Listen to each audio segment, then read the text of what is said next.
Hey guys, this is HTO Mario, and I am back with the third video of the installment book, the first one for the Terran race. We're still in bronze, however, I've played a little bit ahead of this, and we're actually in silver right now on 5. So, I believe there's only one or two more games left of bronze, and then we're going to silver. The higher we go in terms of winning streaks, the faster we'll climb, so we won't be in the lower ranks too long. Probably another 30 or 40 games before we start facing Grandmasters, I believe. It could be less than that. In this specific game, you will see random against random, and I am starting off as a Terran player in the top left corner. So in this specific game, when you're playing against a random player, it's hard to know how to open. And my recommendations for you is that it's a safe opener is probably best, but you can play the statistics. In this game, I'm gonna play the statistics. So what I mean by that is there is a 33% chance that it's Zerg, and a 66% chance that it's not. So based off of that, I could do some kind of gas first opener and go for really fast Hellions. And what this could mean, really fast Hellion drop, or I could go for Banshee, or I could go for a Hellion Marine attack against Protoss. But ultimately, it would be gas first, and then we would scout. So we are going gas first, and we're thinking, alright, it's probably not going to be the Zerg. The odds are forever in my favor. And it turns out to be a Zerg, as you'll see in just a moment. But with the gas first, we started at 12. We do want to wall off, because we don't know where race he is. We don't want to be 6 pooled when we're going gas first. That would kind of suck. Put us a little bit behind. But the 13th supply SUV is going to go ahead and build the barracks. Once again, we want to scout on 14, but once again, we want to make sure that you set up your hotkeys early in the game. I haven't done it quite yet. But to reiterate, I use the Shift F1 through F5, although I prefer to only use 3 of them. If I do use a 4th, it's for my 4th or my production.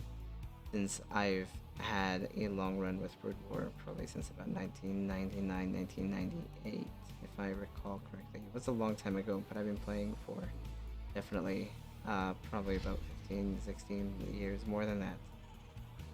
But I always looked at my production in Brood War, so that's something you do. And since we scouted him out, and we decided, you know what, okay, so we're not gonna go for a starport.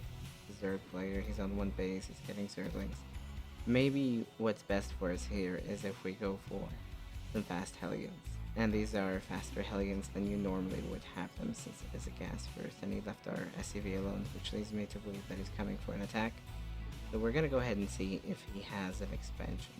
We want to keep an eye on it, because it's very important to know if he's expanding or not, because if he's not expanding, you could easily be dropping down a Baneling bust and doing some kind of Baneling aggression, make 5 Banelings, that's all you need for a supply depot, and then you flood into the base. So doing this right now is really risky. I'm trying to get the barracks right over there and drop it real fast, make sure it's landing, and then start our 2 Hellions. I'm gonna put the barracks a little bit higher than I normally would. I don't want it right on top. The reason for that being is so that the Hellions can both pop out from the top of it, and then we get our depot, we get our command center, and then we can go ahead and go back in the gas in just a moment after we start our next 2. And the reason for that is why it's important is because Hellions are quite expensive. There's a little messing up, because I'm kind of OCD. I want the Hellions to come out at the same time. So a little bit of interesting mechanic change there, like canceling the ACV, canceling the and trying to line it up. It's not necessary, it's my own mistake.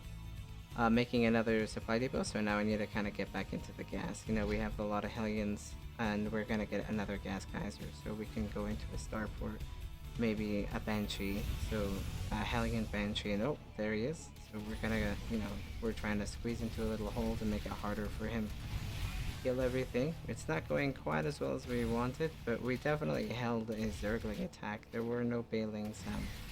If there were Banelings, I still believe we would have held, as we're in a pretty good situation. You know, he was able to do partial damage to the wall, but it would have just been Zerglings against Hellions if he managed to break down the wall. So I'm fairly confident in what's going on here. Although I did pull too many SUVs to repair, which means that it's kind of hard to afford the second Hellion that you'll be seeing, and that kind of sucks because you know you should only really pull two to repair. But I have a little less gas or less minerals because I've been working on getting the second gas going, so I wasn't quite prepared to repair. So maybe my gas was slightly too early. Something to think about for myself as well. You know, you don't want to get resources too early, or otherwise you're gonna have a lot of issues. But in this case, I can always drop an armory on top of it and transform into Hellbats. But we're gonna go ahead and see if he has an expansion. Maybe poke a little bit up inside the base.